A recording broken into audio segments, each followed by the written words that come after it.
Joined in the studio right now with the Deftones, Chino and Abe. Thank you so much for coming in. The crowd goes crazy. The crowd is nuts. Thank you guys so much for coming in, and thank you for making St. Louis a constant stop on your tours. You guys have been back here a couple times in the last year, and I don't know really how much you guys have to do with that, but I have a slight inkling that you like St. Louis and you guys like to come back here. Yeah. It's all me, actually. I'm the one that says we have to go back there. I think it's actually mostly me, but you can have this one if you want. All right. Well, thank you, Chino, specifically for making sure that you guys. We have roots here, though. We do have some roots in St. Louis. Yeah. Yeah. Heard you guys went to the Cardinal game, so you must be Cardinal fans, right? But of course.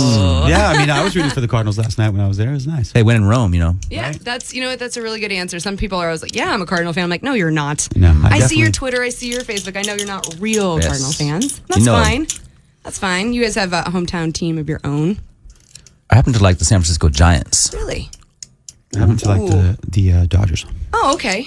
All right, well, I like the Cardinals, so we're all in a party. Enough. We're all in a party together. Fair enough. Well, guys, congratulations on, I'm going to say this right, Koi no Yokan. Yes. Yeah. I took Japanese in middle school, so wrap that up.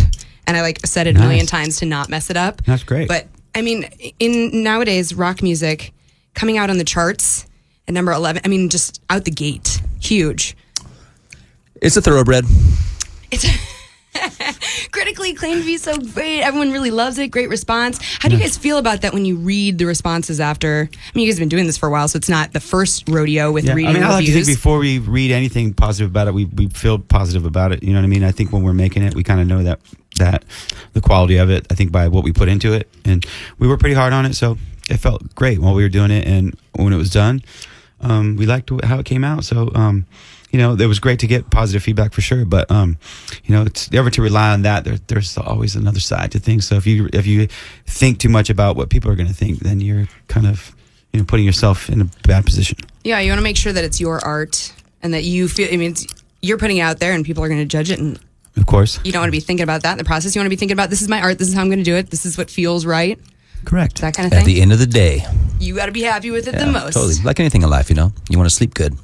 Well, 3 weeks ago, you guys posted out a lyric video on your website for Swerve City. Don't say it. You were about to say it. I know. I want to say Swag City every time.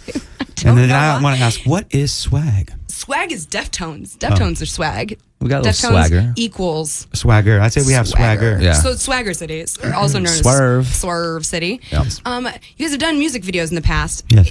When you do a lyric video, is there some We sort actually of don't have anything to do with well, actually, actually that's not true, because the lyric video that came out for this was a rough cut that I did by myself with using like old footage from old movies and things, archive footage, and that I gave to the director as sort of a rough idea of what I wanted for the video, the real video. So and so we actually did film the real video for it, and I think that should be coming out like any day now. Yeah. Too. I still love music videos. I feel a very strong connection to the song when I hear it, but when I see the visual, I feel like you get a lot more of what the artist wants to convey. You get the full package with it. The visual, that's the same as seeing you guys live. You get to hear it and you get to see the emotion coming from the artist. So I'm still into music videos, so I'm really excited that you guys are putting one out. Right on. Yeah, I mean, it's not the conventional video, I think, where you're going to see us in there with correct lighting on us playing our song, or acting out our song, really, because that's what most videos are, and it's acting, a little Gary. It's a little hokey for that reason. But it's not a performance video. It's just a kind of an art piece that that we feel goes great along with this kind of the words and the beat. It's beautifully shot. It looks great. It looks really, really good. Oh man, now I'm even more excited. I was excited because I like this new trend of lyric videos. First of all, for the audience, they get to know what you're saying every time, and then they go out to the shows. Do you notice now, since you put it out 3 weeks ago, that people know the words to the song better or worse? I don't know. It might help, but I think if people are passionate about the song they're going to sing, even if they sing the wrong words, you see people a lot of times be like in front just singing the wrong, but it's okay because you're feeling it. You know what I mean? If you don't know the exact word, it's not like someone's going to look at you weird. Well, someone might look at you weird, but not me. I'm constantly in here, like, 'cause I'm in here by myself for 4 hours a day. I'm constantly just singing the words. I'm like, Diamond Eyes, for real. For the first 2 months, I didn't look at the lyrics. I was like, I'm I'm gonna listen. I'm gonna feel it and zone it and know all sorts of words to your songs that you didn't even know were in there.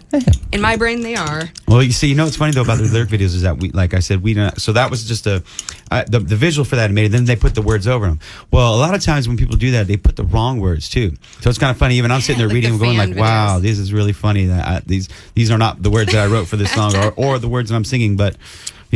So a lot of times it's not correct because they're like fan-made videos pretty much. Yeah. You didn't know that was me. This is the Lux version. Is that you?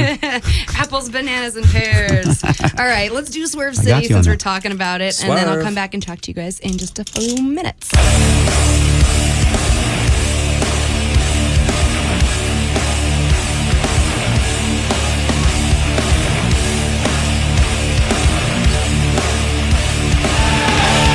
That is Swerve City, better known as Swagger City, depending on where you're coming from. When I say it as Swag City, from now on, no one will.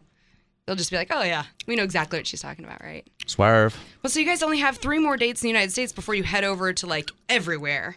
Japan, Australia, Thailand. Then you come back for 2 days to do Orion Fest in Detroit. And then Italy and Switzerland, Germany. Whoa, international. Mm-hmm. It's kind of what we do. Yeah, extravagant traveler. How do you guys get over the jet lag and all that nonsense? How do you even deal with that? It just comes to a point where it doesn't really matter, like, what time zone, what hemisphere, continent, date line. You kind of get in a groove, and it's not always easy. You take a little break, but man, I like going places, so can't really complain. But sleep is nice, water's good. Yeah.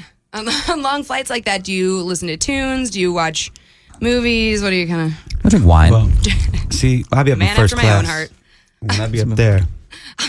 Swagger City. Swag equals Deftones. Up in first class. I don't know. I think sleep is probably the most important thing to do when you're traveling, just to kind of try to keep you as sane as possible. But sometimes you get too much sleep too, and then it bugs you out because then you're just like laying up, like, you know what I mean? Yeah. As the sun comes up.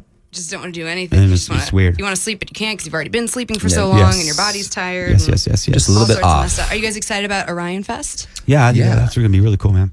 That's a big time deal out there in Detroit. And diverse, man. I mean, this is the second year, right? But they put a really. I mean, you think it's going to be a metal thing? It's not. It's so diverse, and if anyone could do it, that's the one band that could do it, man. So it's and they're rad dudes, and it's going to be a good time. It's very cool. I read that they they pretty much handpick the bands and hand select. You got to look at, who's going to be in town or who can be around here, obviously, when you do any kind of booking. Right. But that they, like, really choose. It's got to be really cool to have somebody on Metallica be like, we want you.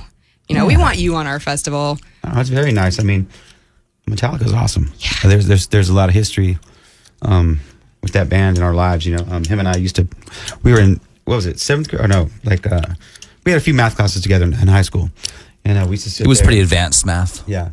Actually, it wasn't. It was basic algebra, like the easiest one you could take in high school. It's the lowest one, actually. But we have Mr. Clarkin. Oh, the ghost. Yes, the ghost. And but we used to share. We used to the Walkmans. Before the old school ones, you'd have to take them apart. The one ear, the thing, and then we do like this, and we put it up our sleeve because our desks were right, next to each other, or behind and front. So. It'd be like this, act like you're writing and doing your homework. And up our sleeve too, like. And we'd be listening to I think Garage Days had just came out at that point. I remember you had that on cassette. Yeah. On one side, I think it was that on one side, and the other side was like, I think it was like maybe Suicidal, like How I Laugh Tomorrow or something. That's true. Are you saying that I didn't really buy the record? I actually recorded it. I'm saying you probably bought it and then you on the phonograph, and then you recorded it onto cassette. Fair enough. Is it kind of depressing that some people, they're legitimate children growing up right now that will not know the goodness of pressing rewind, or with a pencil? Yeah. You know what I mean? Like nowadays, people just steal it off the internet. But I used to sit up and listen to the top 5 songs. You had to put and I'd stay awake, and the song's starting, and the DJ's talking over it, and you're like, no, and you'd have to record it. But you waited for things too, and you. I mean, not saying I'm not going to knock at anybody at all because it's different times, but you waited. There was patience, and you seemed to maybe I don't know what I'm talking about though. Maybe if you don't know, you don't know, kind of thing. Yeah, I guess. But I kind of miss a simpler time. I crave a simpler time. Every once in a while, I'll see a CD Walkman, like the giant, and I remember carrying that around in the backpack. Oh man, that just means I'm old. But we used to rewinding on a pencil, or so you would save your batteries. The tape. Yeah, that's the way to roll. I completely forgot all about that. Yeah. Yes, you would take it in there and. Oh yeah. Everyone who is listening on the radio is like, what is she doing? They had a really awesome hand gesture that went with that. We were very green way back in the day. Well, guys, thank you so much for coming in, and thank you for making St. Louis a stop. And I do want to just express on behalf of me and the staff here and the St. Louis listenership and all your fans, my deepest condolences. And I just want to thank you for continuing to go out and play your music and spread cheese love. One love for everybody. And just, I really feel like it's a beautiful testament to him that you were going to come and share the magic of your music with us this evening. Oh, thank you so much. Thank you so much. I'm really Definitely. happy. On that note, we will play, they requested, I asked them to request their own songs, which was harder than we thought. Yeah. So we're going to do My Own Summer, which is a favorite of mine. Thank you guys so much. Thank you. Thank you. Deftones sold out the Pageant tonight. Sucks if you don't have tickets, but I do. I'll see you guys tonight.